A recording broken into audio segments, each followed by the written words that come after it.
You work really hard to make sure that your students are protected in your studio. You make sure that there's hand sanitizer and masks and things, or you're just teaching online right now. But here's the big question. Are you working hard to make sure that your business is protected?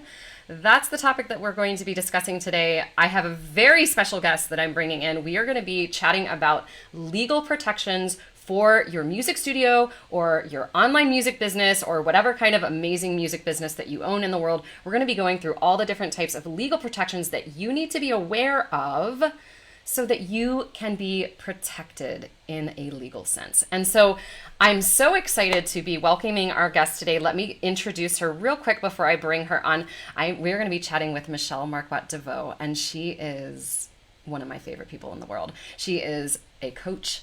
She's one of my friends. She is the owner of the Speakeasy Cooperative and Faith Culture Kiss. She is a total beastie boss when it comes to all things business and mindset for voice studio owners and independent voice business owners. So we are going to bring her on in just a second. Before we get to that, I just want to remind you real quick that we love to learn out loud. And so when you hear good stuff today that you enjoy, give us a hashtag takeaway and tell us what that takeaway was. Tell us what it was that kind of blew your mind and like gave you that aha moment and that you're going to be implementing in your studio. And please be sure to give Michelle a very, very healthy welcome. Hit those likes and those hearts and give her some fun emojis in the comments here. We have the Savvy Sara bot set up. So if you drop a trademarks below, you're going to get the show notes from today and all that good stuff. Now that all that housekeeping is out of the way, I'll just say welcome to the broadcast. My name is Sara Campbell. I am a business, marketing, and mindset coach for music studio owners and online music education experts just like yourself. And I'm live here every Wednesday where we talk about the business, the marketing, and the mindset.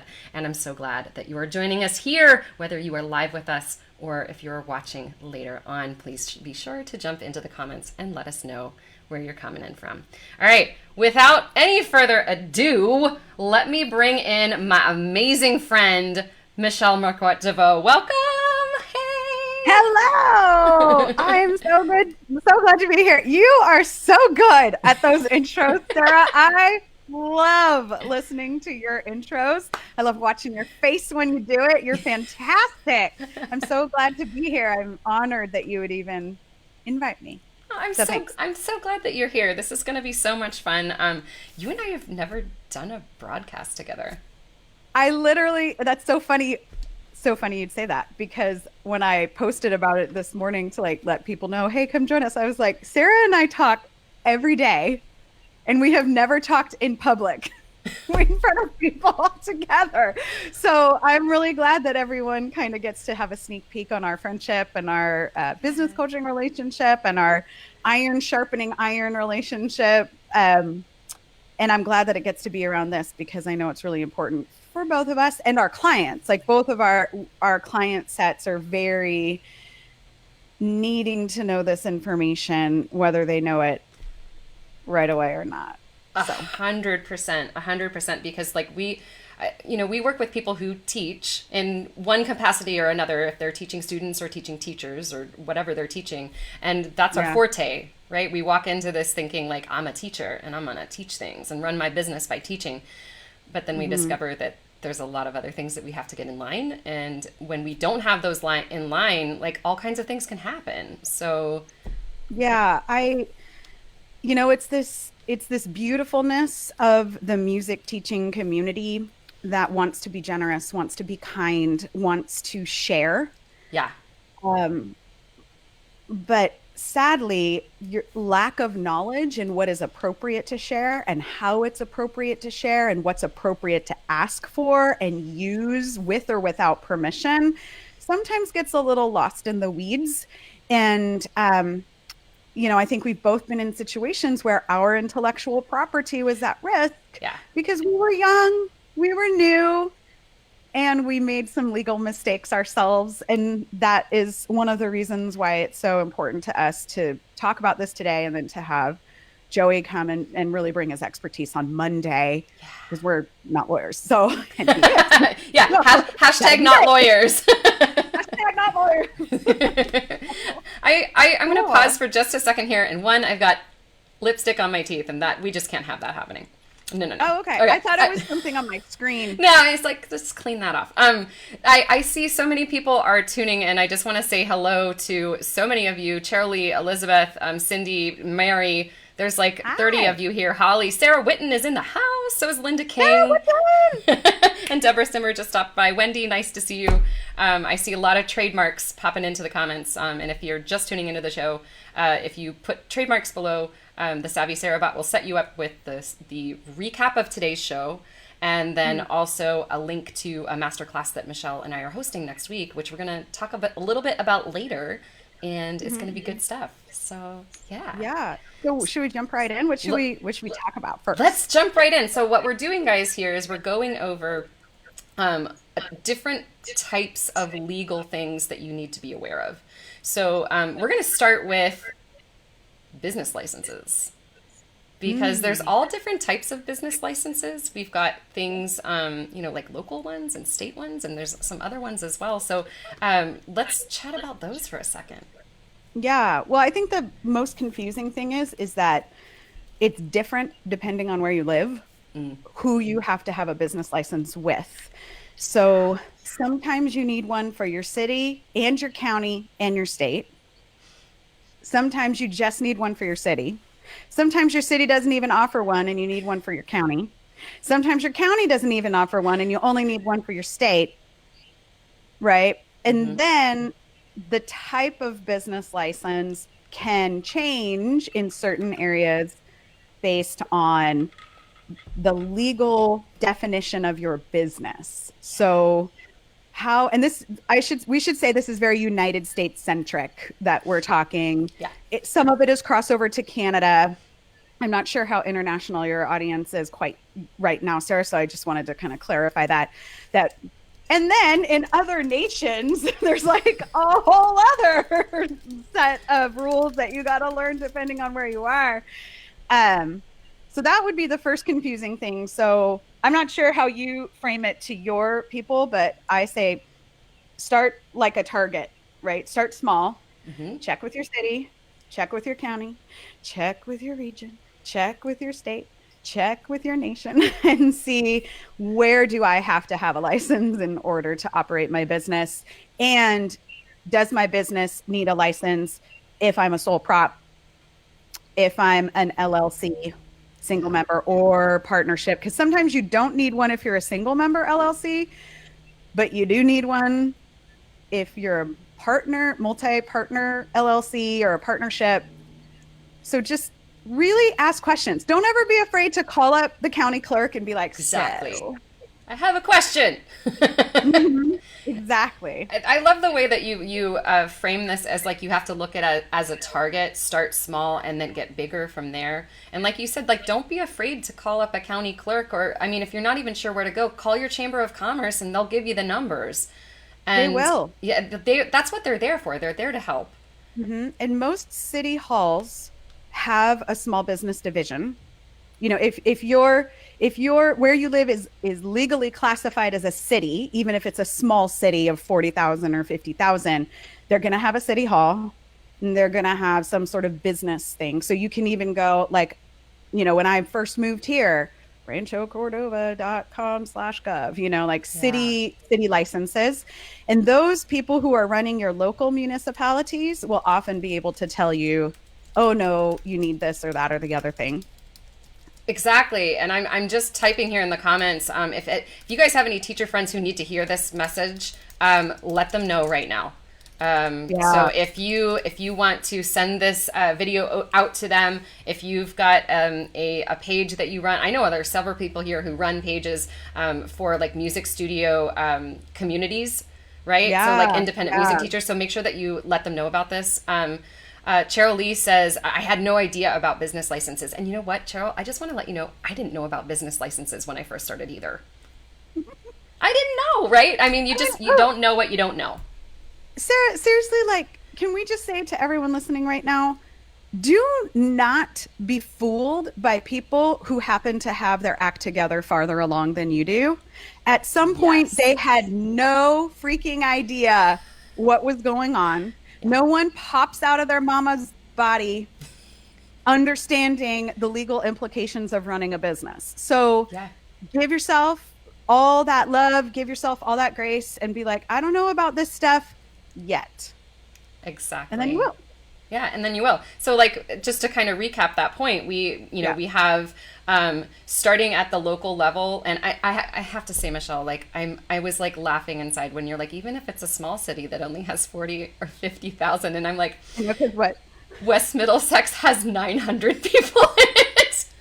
Is it considered a city or is it a township? I think it's just a township, and so for me, like, it was looking like a little bit broader than that, and looking county wise. So it's different for every place that you live, and especially, I know we have some Canadians here. They just popped into the chat. We've got, who was here? Sara Amelard and Allison Jane Taylor are both from Canada, and so hi Allison, good to see you again. The like things are going to be a little bit different, but like you said, like start small, call up the county clerk, ask, tell them what type of a business you have. You are considered a service business. Yep. You provide a service, and until you start selling stuff. Until you start selling the things, right? And then that's different. Yeah, super complicated. And so you start with that, and then you can look statewide. Like, what do you need in your state? And or in your province, I think, if you need it, and it's going to be different for every single state, So when I work one-on-one with somebody and they ask like what business licenses do we need, I said, okay, well let's Google it. Let's Google it. Let's find out where you live. Talia is saying, and I need to bring these comments in the center here. Talia is saying, she says 3,000 in my city. Awesome. Talia, hi. Hey, is your city an actual city? Because that's a whole, well, we don't need to get in those weeds. But I would say one thing that's kind of coming up in my brain to say is, legally, you need to kind of establish yourself as a business. That's often called establishing a DBA, or a doing business as.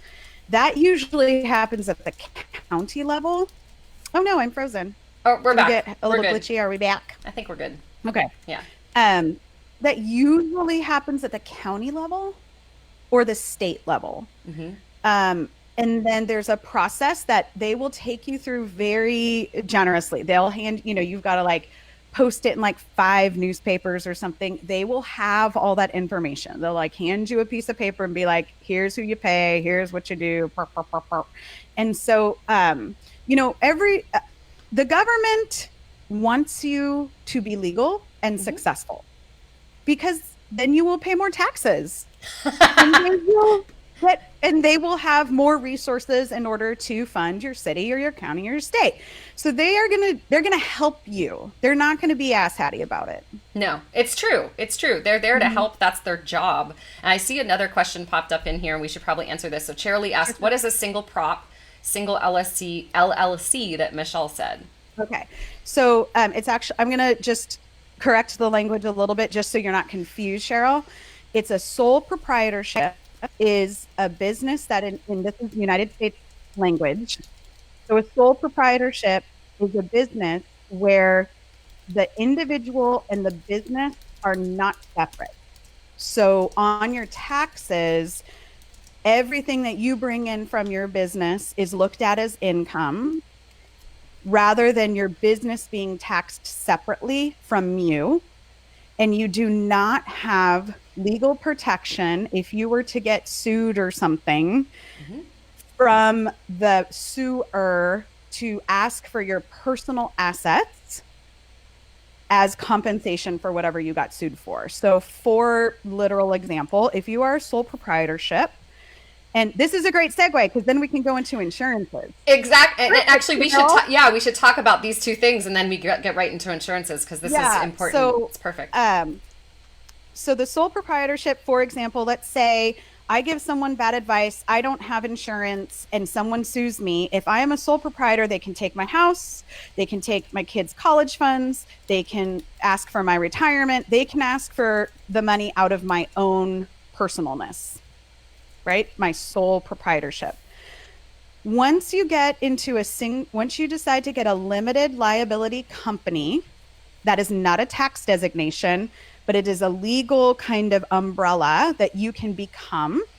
And it is a state by state thing. It is not a national thing, but it does affect your national, it can affect your national taxes if you choose to be taxed as a sub corporation. Let's not go there quite yet. It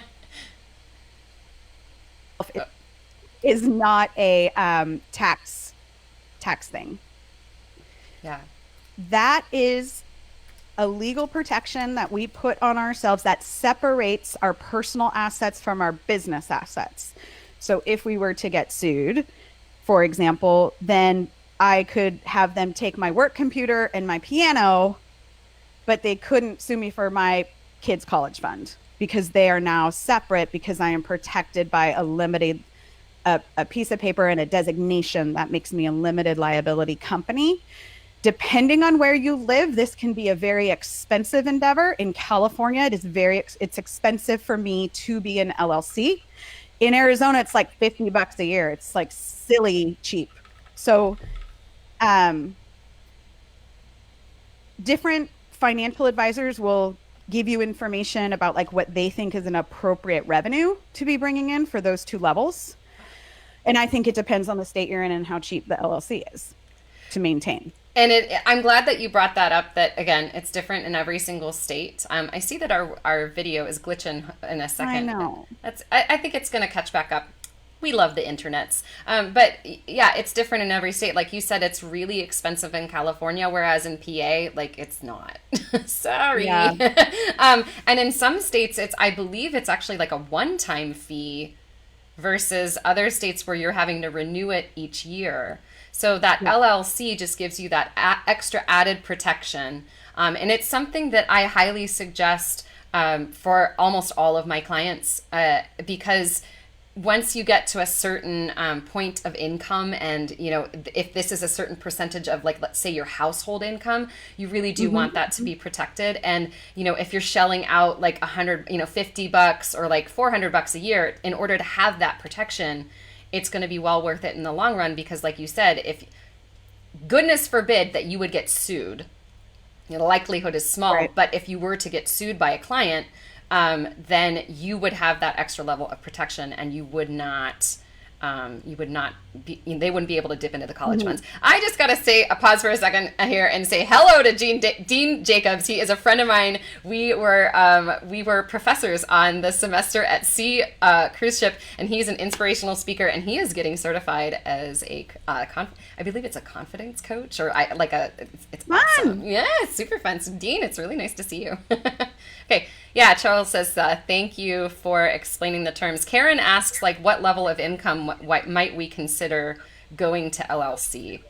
So I don't want to get too far off of scope. Yeah, but right. I would say that's a really good question for both your accountant, depending on where you live. So like in California, it's at least $800 a year to have an LLC. And I'm happy to pay it to protect my income and my family and my business and all of this. Like you said, if it's $50 a year or a one-time fee, do it now. It's like so worth it, Yeah. That is my opinion. If you are going to be a single member LLC, because it gets complicated once you're a partnership, and that changes your tax designation and how you file your income taxes and stuff. So yeah, and I think. Oh, yeah, I was just going to add on to that, because I think that there's this tendency to not want to do it because people are afraid that, like, okay, if I do this, then, like, my taxes are going to be super complicated. If you're a single owner LLC, it's the same darn thing as being a sole prop. I mean, the paperwork is, it's the same, and you don't have to worry about, like, learning a whole new tax process, which I know that was my concern when I went LLC a couple years ago. I remember. Yeah, I was like, is it going to make me have to do all these things? No. Michelle was like, no, just go do it. And I mean, you can opt out. Like, my corporation is an LLC that opts to be taxed as a corporation, but that is a level of complication that you do not have to worry about until you're in the six figures. Yeah, awesome. Oh, Dean. Okay, Dean tells us it's the certified high performance coach. Ooh, I'm so excited Nice. for you, friend. That's so cool. Karen says that she will be contacting her tax accountant today. Ooh, I love that. That's like the best hashtag takeaway. This is really good. Yeah. Okay.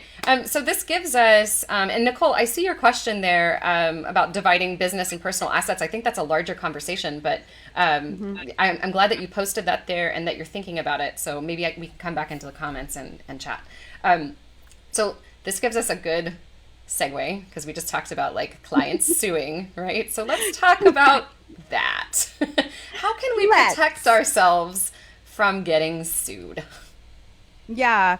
So business insurances, come on, just pay the money and do the thing. There are several types of insurance. You'll want to be connected with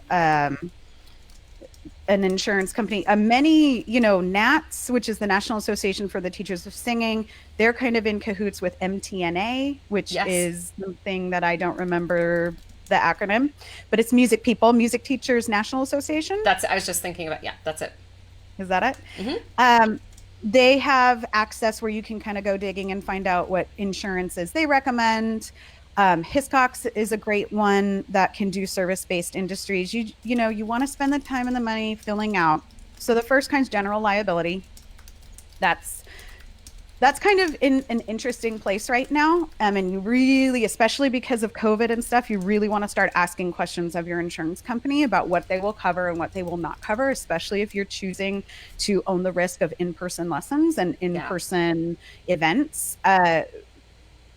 Their lawyers say two different things. Some lawyers say don't ever have someone sign a waiver because that shows that you knew that you were culpable. And other people are like, have people sign the waiver no matter what. Like, it really would, we're not going to know about how that pans out until people start getting sued because it's litigation and it's what happens in the court that determines how future things will be treated in the court. Right. Yeah, so we just don't know. We just don't know. And that general liability, like you said, is going to cover you for all kinds of things. Like if somebody were to slip and fall, in your studio, or if they get hurt in any other way. And I think it also covers things like entering into your home or entering into your business. Yeah. So general liability, I kind of think of it as an in-person insurance. Mm-hmm. Like anything that can happen to someone in person. Yep. And then something that I actually always recommend is professional insurance, or sometimes it's called errors and omissions. This is especially if you act as a consultant to your students. So there is a legal difference between a coach and a consultant. And I wrote a blog about this the other day, actually. Many teachers do not realize that they are operating as a consultant and or a coach in addition to a teacher. So where errors and omissions comes in is when you flat out give a piece of advice about what someone should do. That is consulting. Telling someone what to do is consulting. If you give someone bad information or they use good information for the forces of evil, and something bad happens, you want errors and omissions to protect you from them saying you gave me bad information and ruined me, kind of thing. So it's a level of professional insurance. And again, you got to talk to your insurance agents about exactly what they cover, because I'll tell you what, if you don't read that thing carefully, there's going to be that one thing. Yeah, 100%. That one thing. Like the force majeure. Like this happened all in last year where people thought their insurance was going to cover their force majeure cancels. Nope. And here I see a takeaway here. Ella Geiger says, takeaways, the legal definition of consulting versus coaching versus teaching. Yeah, it's important to know. And it's different insurance levels. Exactly. And it'll depend on, again, your state and all the things and your income level and things like that. So it's going, one of the things that I suggest with people is I know that like MTNA and Nats and like things. What was it? Hiscox or something. That's another Yeah, that's popular like one. that's a, oh shoot, like an agency. Yeah, like those are pretty popular in our realm. I also want to Mhm. mention if you already have insurance, like if you have homeowners insurance through like a local company, Mhm. like I use Erie Group Insurance, and I called them up and I was like, listen, I want to get I want to get general liability. This was like years ago for my studio when I first opened because I'm not in my house. There are some Yeah. steps that people have to walk. I was like, I just want to make sure that we're covered. My home, the place that I buy my car insurance and my home insurance, they insure Mhm. my studio. That's great. So I was able to like get everything all together. It's like all in one place. So Hmm. it's definitely worth looking that up. Hmm. I've got another type of insurance that I'm going to suggest. I do too. I wonder I if wonder we're if on they're the the same same. wavelength. And it's the same. Woo. Um, Is it, wait, say it on the count of three. One, two, three. Data. Marine. No, it's different. But okay, I'll do mine and then you do yours. The one that I really suggest doing is marine insurance. Now this sounds weird. Like it's sometimes called marine floater insurance, which you're like, I don't own a boat. Why do I need this? You do own something that's really important. This is especially for those of you who own a studio that's not in your home.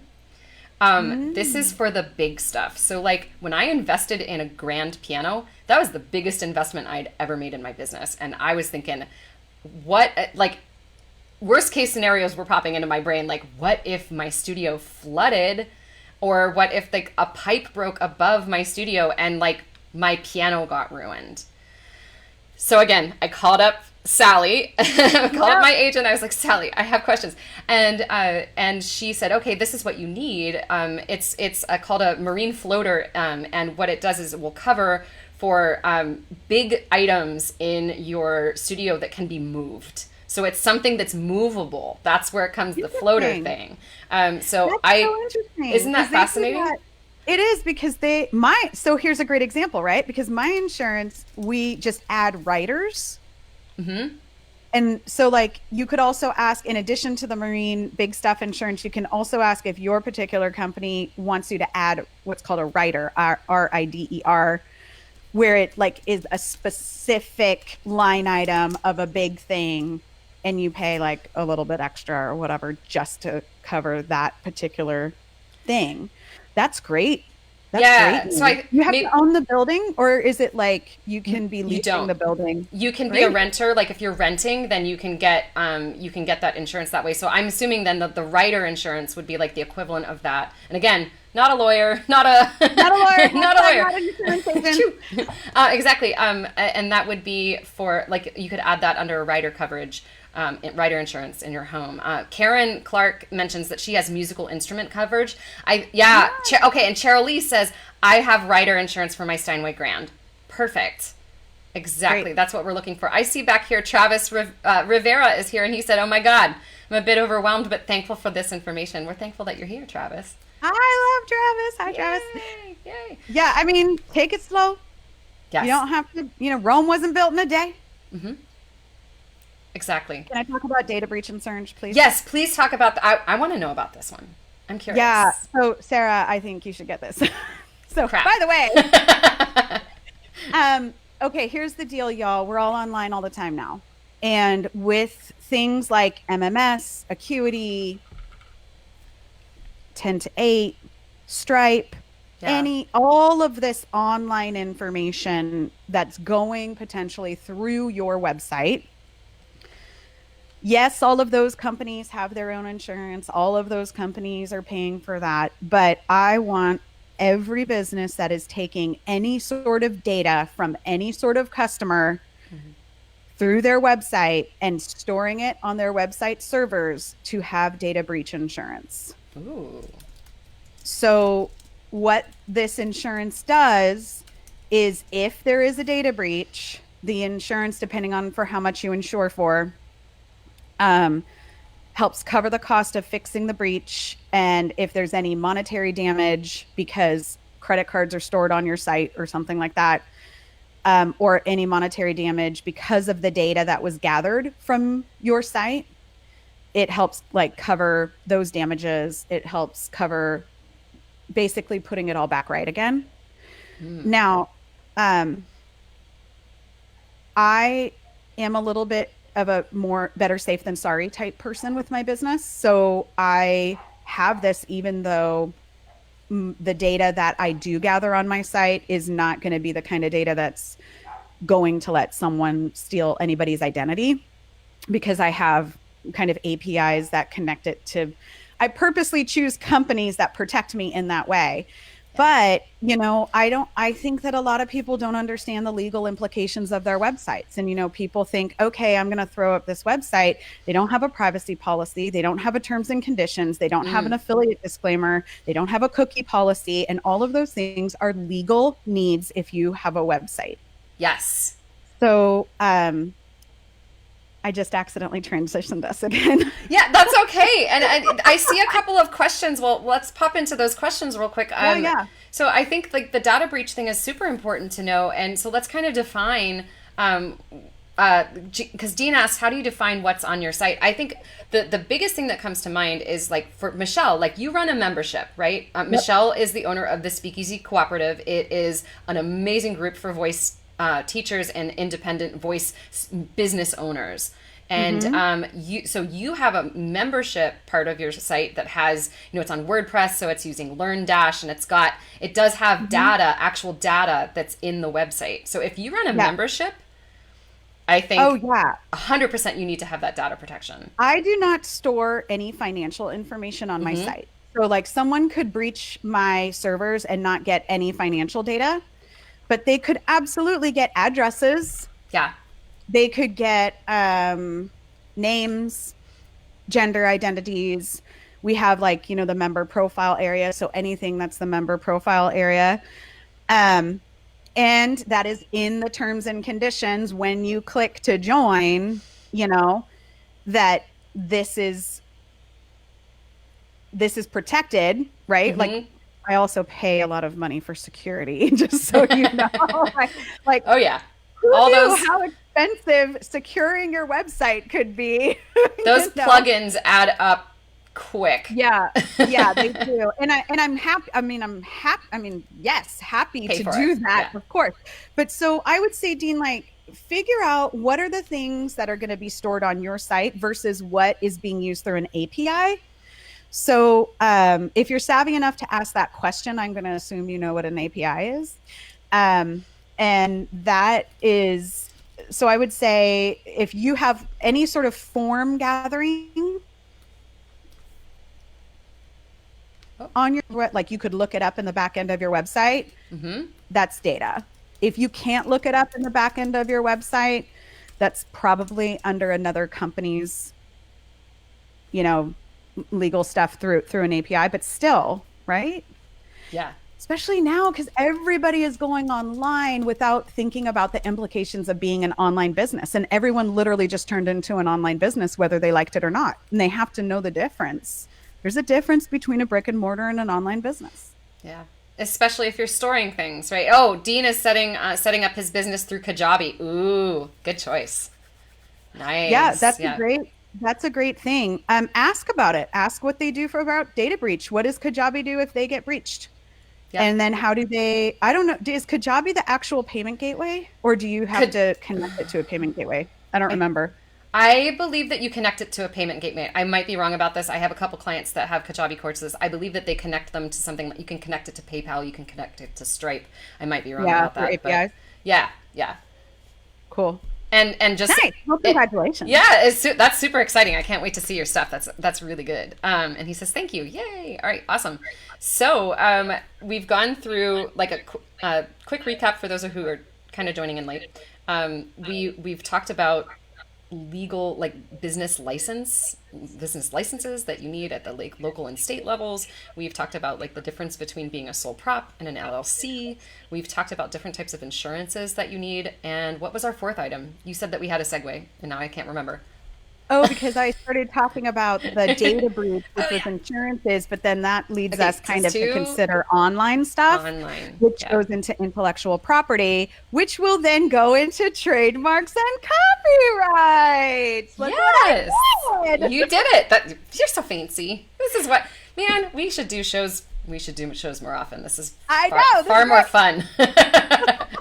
Okay, so we've kind of touched briefly already on like the implications of being an online business and learning how to protect your intellectual property, because this is important. Like, I have had my intellectual property stolen.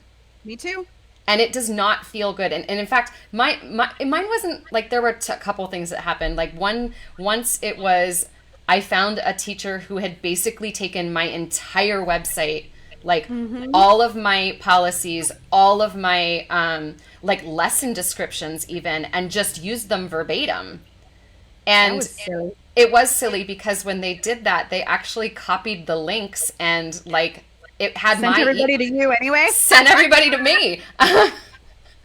So, when this happens, I took a deep breath. I reached out. I assumed the best. And I emailed that person and said, I realize that you need help with your stuff here. Here are the things that you can use in this. Here are the things that you need to change. And she was very happy to change it. So always assume the best. But sometimes people are asshats. I've had both. You've had both? Yeah, I get my stuff stolen a lot.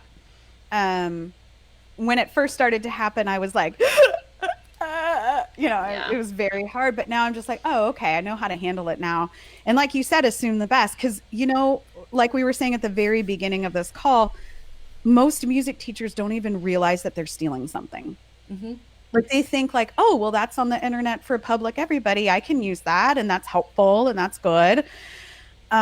Or, they're feeling like, I can imagine this woman or whoever, feeling super stressed out, not knowing what to say, not ready and willing to invest in the coaching and the copywriting and all of the things that it takes to build your own business. Not even knowing how to even find those people. How do I even find someone like Sara Campbell to help me with this? Right. Yeah. So, I get that. Really, usually an email helps, just one email, a cease and desist, please stop. And then if it doesn't, get yourself a lawyer and have them write the letter. Exactly. Yeah, I think we can. It's easy. I see. Oh, okay. So like other people are saying that this has happened to them. Like Cindy Dean Henderson Dean says some of my warm up sheets got posted on Scribd. Ooh, yuck.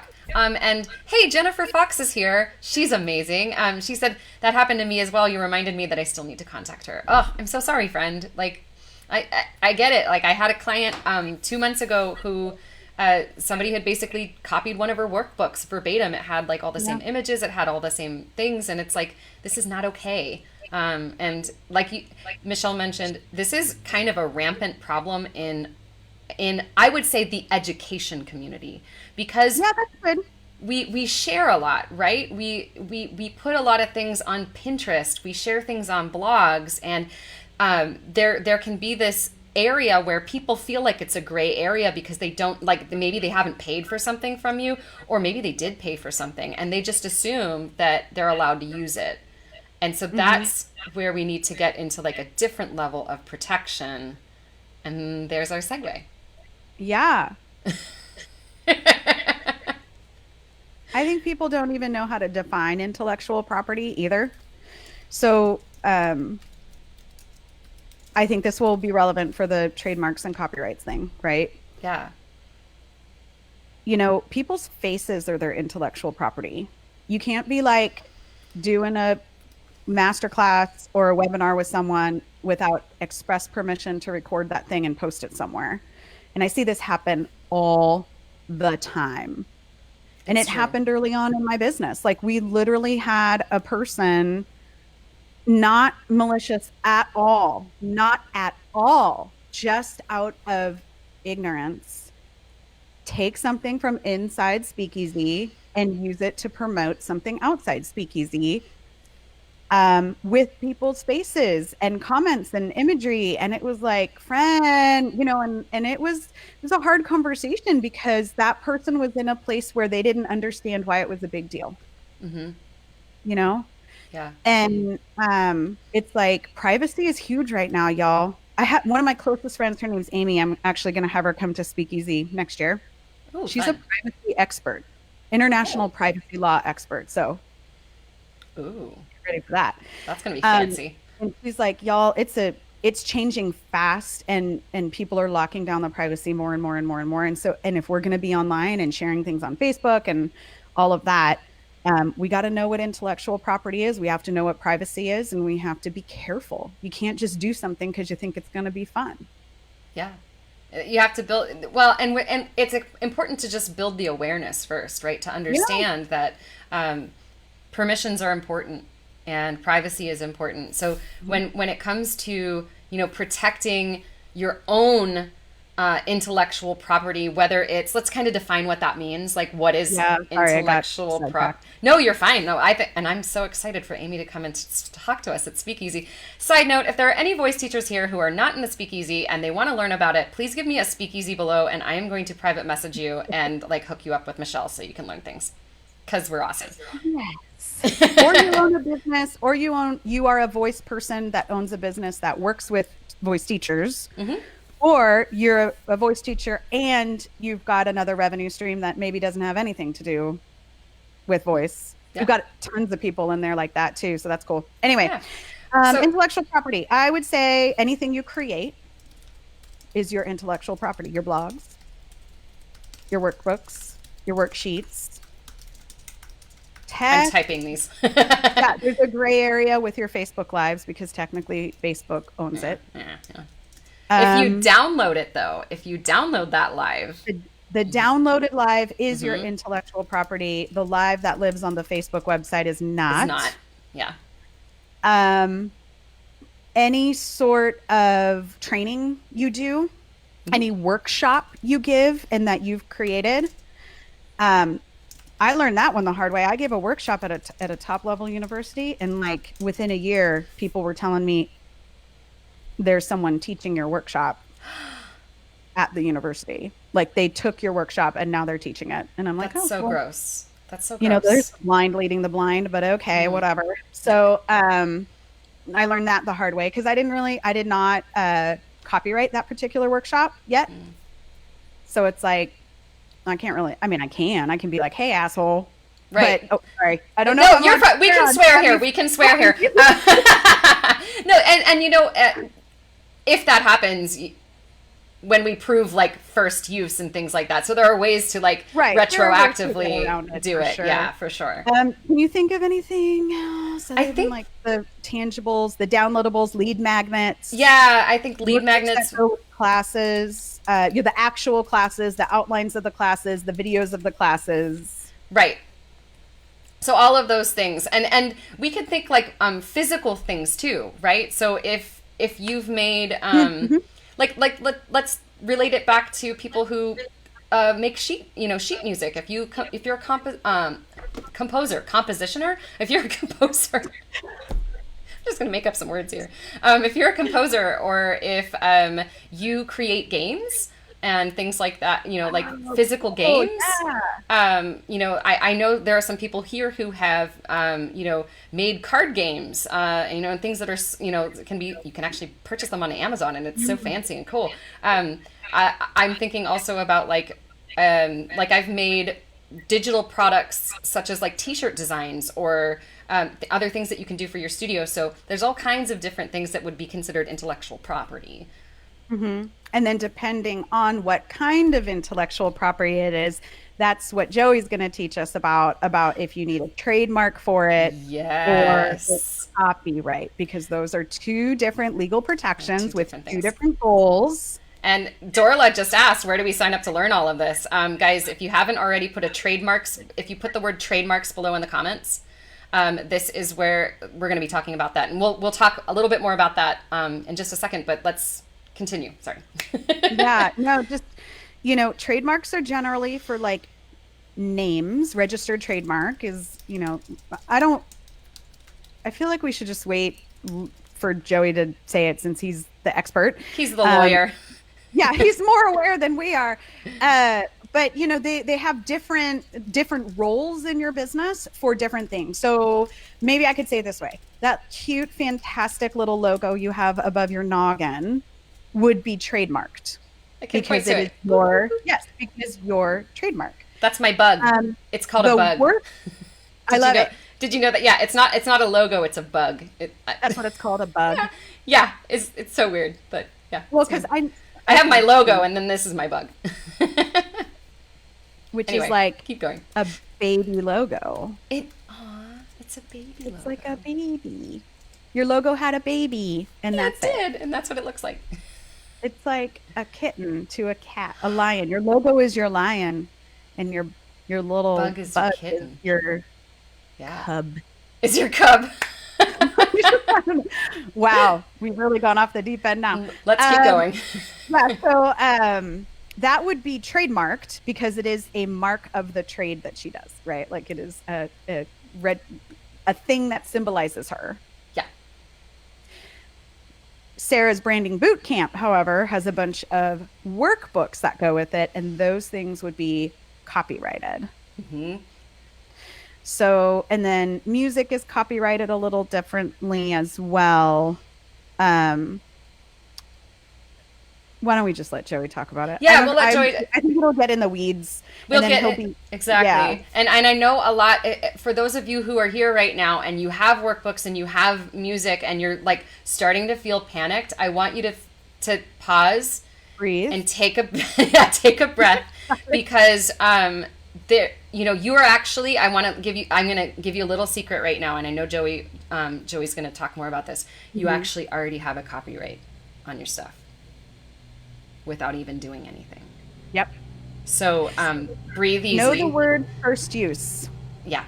So exactly. You can say I think it would be okay to say right now to anyone who has created something or will create something, document very specifically when you created it, when you first used it, and how, and get all of that kind of data and proof of that, screenshots, the actual data thing, any testimonials you have from a product you developed, whatever, in like a little file folder, and just keep it there as your just in case. Yep. Because there is something to be said for first use. And first use means I can prove that I did it before you did it. Exactly. So document often, keep document that. Often. Mm-hmm. So this has been just like amazing. As we wrap, we're going to wrap up here in just a minute. But before we do that, here's a super speedy recap. Are you ready? Wah! Okay. So the legal protections that music studio owners and I see we have some non-music people here. These are legal protections that any small business owner needs to be aware of. You need to be aware of your local and state business licenses, right? We need to be aware of LLC versus sole prop. And then there's all types of insurances that we have to be aware of. And we went through those. I put some of those into the comments. And what am I missing? Insurances, type of insurances. Different types of insurances. Things to be aware of with online shenanigans. Online shenanigans. And of course, Intellectual property. So we're talking about copyrights and trademarks. So speaking of copyrights and trademarks, we are hosting a masterclass on Monday, December 14th. It is going to be at 2 p.m. Eastern. That is, what's that, 11 a.m. your 11 a.m. Pacific. I'm getting good at time zones. I'm so proud. Thanks. It only took me 3 years. So we are hosting this. It is not on Facebook. So if you want to get a hold of this, here's how you can register. Let me find, there you go. So it's the Trademarks Masterclass. If you want to get a hold of this, you're going to give us the word trademarks below in the comments. And the Savvy Sara bot is set up. She will deliver you information about this. So if you give us the word trademarks, then you're going to get a message here in Messenger. She's going to give you two things. She's going to give you one, a way to opt into next week's broadcast. I'm doing a solo broadcast on Wednesday as well, and it's about gratitude and wrapping up 2020. So it's a good mindset one. It'll be a nice release after all this business stuff. And then she's going to send you a link to where you can enroll in the Trademarks Masterclass. And it's super easy. I'm actually going to mention the link right now. I don't normally do this, but I will. I'm going to put it into the comments. It is savvymusicstudio.com/trademarks.